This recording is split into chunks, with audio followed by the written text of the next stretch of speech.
You're not saying you think Republicans are going to stop it. I don't think Donald Trump wants another election. You think for a second I have 24 Trump 2028 hats. His folks keep sending me. Gavin Newsom 2028 presidential campaign. He's grandstanding and making a clown of himself because he wants national attention. He tried the moderate thing for a month and realized it wasn't raising him any funds. To this. Gavin Newsom, California's golden poster boy with hair so perfect it could have its own zip code, just got blindsided by Lindi. And trust me, it wasn't a roast, it was an ambush. A political execution disguised as a MIC drop. Receipts flew faster than his approval ratings could plummet. This wasn't some playful jab. This was an annihilation. Lee didn't just clap back, she detonated. One precise hit after another until Newsom's polished image cracked like glass under pressure. The man known for rehearsed charisma suddenly looked like someone praying for the delete button on reality. Crusader, because he realizes that it helps him with his coffers and his fundraising. So that's why he's on a tear, and he's a complete hypocrite. And I just saw that California now leads the nation in homelessness and unemployment. Maybe he should focus on that. Guy who retweeted himself on Mount Rushmore. This is a guy who retweeted himself, dare I say, as Pope. Yeah. This is a guy who's hawking a Trump Bible. This is a guy who's out there selling perfume and with one of the great grifts, a coin. But I want to get to the Trump is not hot. So this is a guy who has merch. If you're enjoying this, don't forget to subscribe, it helps more than you know. Now, Gavin Newsom has always sold himself as the living embodiment of a glossy magazine cover. The smile, the tan, the sleeves rolled up just enough to say I care. He's the kind of guy who probably practices empathy in the mirror, choreographing every nod, every smirk, every humble head tilt. To the public, he's not just a governor, he's the Hollywood edition of leadership.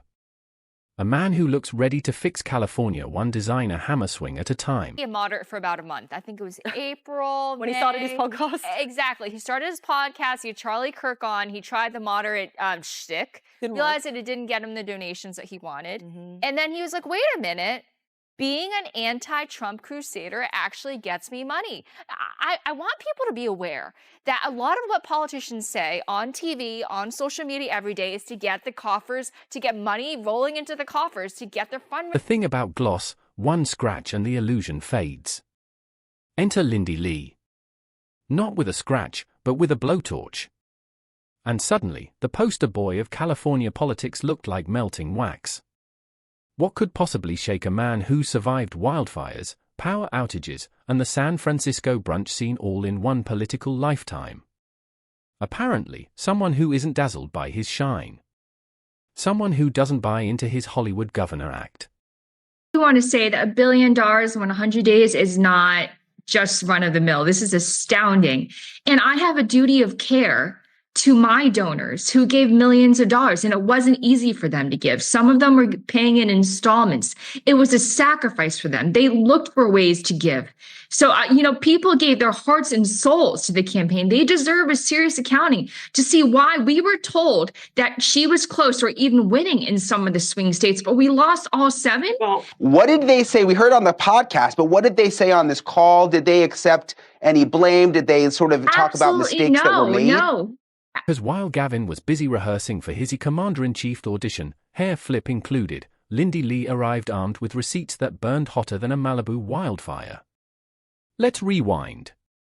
Gavin built a career on the myth that he's the man who makes California sparkle.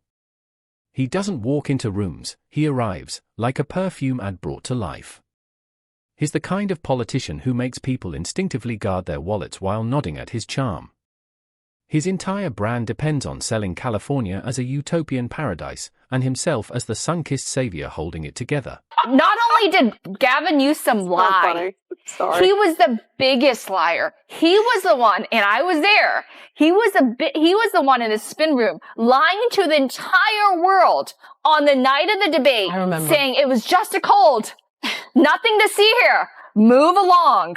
But he is such a congenital liar. Except the postcard doesn't match the place. Homelessness is skyrocketing like a runaway fire alarm.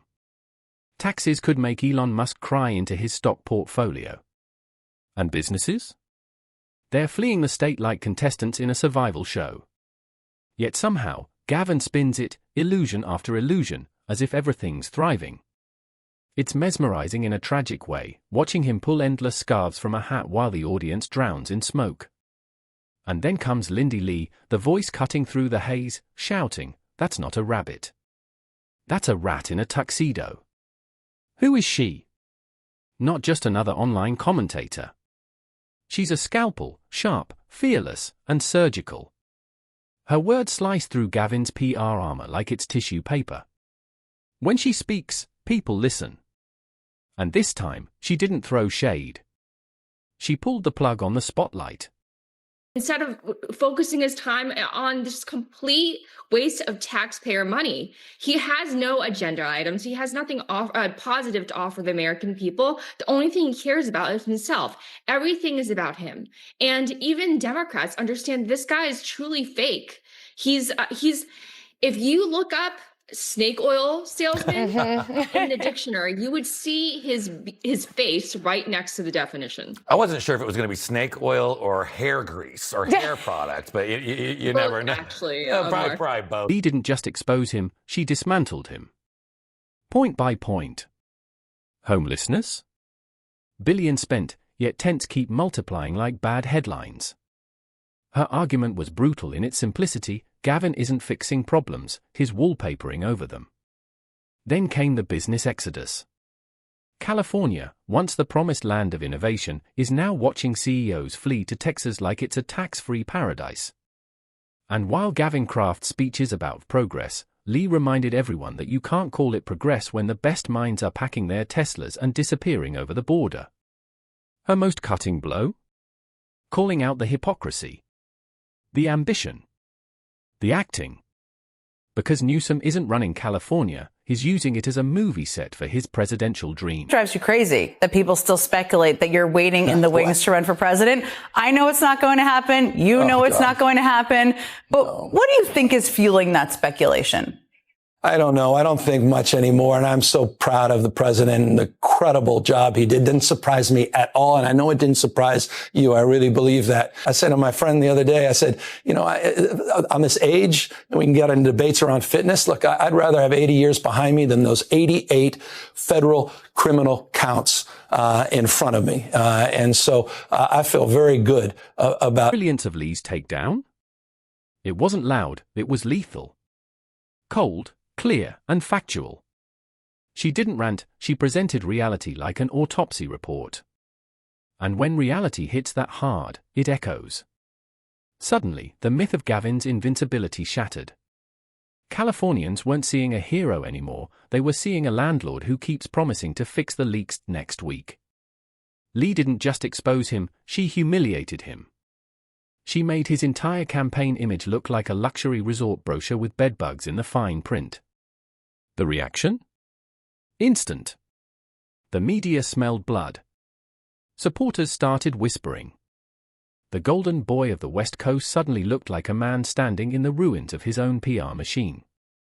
4 machinations that he plans to use in order to circumvent Trump, or in his words, Trump-proof democracy. And I just want to say, before I go into the 4 different measures, he is basically saying the American people cannot be trusted to make the right decision. Right. So I have to engage in these really slimy and subversive measures to undermine the will of the American people. Here's the real sting: people can forgive mistakes, scandals, even bad policies. But hypocrisy? That's the cardinal sin. While Gavin's been busy pretending to be America's next great hope, his state is sinking. Lee spotlighted that contradiction with surgical precision. She turned his "A California Miracle" into a cautionary tale. The result? The golden boy's aura dimmed. His swagger wilted. Because once people see the cracks, they can't unsee them. And no amount of charm, hair gel, or carefully crafted sound bites can cover that up. Going to be a good person. Can you please not be a pathological liar at the very least? He's unable to do that. They're conjoined. I want to say, so he is out there doing a 180 on trans, but he's been on the forefront of trans advocacy all of these years. Are you treating us why are you treating us like idiots or that we were born yesterday? We remember distinctly he was one of the most ardent trans warriors. Not only that, he has a gumption to rewrite history and say that he knew all along that Biden's brain was melting. When the media sees blood, they don't wait. They swarm. Reporters who once treated Gavin like political royalty suddenly rediscovered their fangs. Lee's points were undeniable. Homelessness, crime, cost of living, these weren't talking points. They were lived experiences. Tourists arriving for Golden Gate selfies are instead greeted by open-air horror scenes. The emperor wasn't just naked, his city was collapsing around him. And for once, journalists didn't flinch. They pounced, turning Gavin's image from future president to failed custodian of chaos. Watching the media turn on him was like watching sharks realize the golden boy was bleeding. Okay. First thing is a special election. What does that mean? A special session of the state legislature. He would just call them back and have them do a lightning round of Trump-proof measures that will circumvent his immigration enforcement and other, for example, the deployment of the National Guard. Basically, Trump-proof anything. He lost that in court. But he doesn't have that power. He lost. He is lying. He's just saying whatever. As I said before, he's just saying whatever he thinks his audience wants to hear. The biggest shift came from the people. The ones Gavin thought were still under his spell. Californians who once tolerated the dysfunction started speaking up. The coffee shops, dinner tables, Reddit threads, all alive with one question: if this man can't manage California, how can he manage America? It hit like a cultural awakening. And just when Gavin thought the storm couldn't worsen, the political insiders began circling, the kind who smile for the cameras while sharpening knives backstage. Lee's words had weakened his armor, and suddenly, he wasn't the chosen one. He was a liability. And the humiliation? It cut deeper because it didn't come from a rival or a scandal. It came from someone outside his echo chamber, someone he never saw coming. Gavin Newsom was on the front lines of defending Biden. He wasn't just a defender and champion of Biden. He was the strongest. He debated DeSantis on the national stage. He went out of his way to, frankly, and I'm sorry, I'm not going to sugarcoat it, he lied to the American people about the fitness of the president. He went out there again and again and said he was fine. Meanwhile, people like me were punished. Newsom tried to spin his way out, of course. That's his art form. Smile, deflect, charm. But when the evidence is staring voters in the face, charm feels like desperation. He can say he's fixing homelessness, but people see tents outside Whole Foods. He can brag about progress, but U-Hauls are the new state symbol.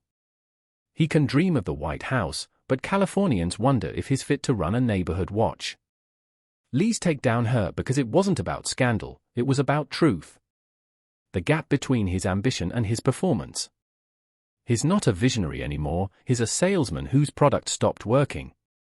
Fool's gold disguised as leadership. Aren't suggestions, and laws aren't optional. If you cannot handle your own state, the President of the United States has every right to come in. And right now, Gavin Newsom is treating public safety, he's treating our lives and our treasure as his plaything for his presidential campaign. His priority isn't the safety and the well-being of the American people. It's his own political preservation. He's positioning himself, trying to have it both ways, trying to pretend that he's all for illegal aliens, and then also that he's moderate. He cannot have it both. Now? The man who strutted like destiny itself suddenly looks lost. His rivals smell blood. His allies retreat. Every camera flash feels harsher now, every interview a test. Because no matter what he says, people can still hear Lindi Lee's voice echoing in the background. The emperor's shine has worn off. Gavin built his legacy on being untouchable, unbreakable, inevitable. But the truth is, once someone proves you're human, painfully human, you can't go back. That's the real humiliation. Not the headlines. Not the ridicule. But knowing the mirror cracked, and everyone saw it.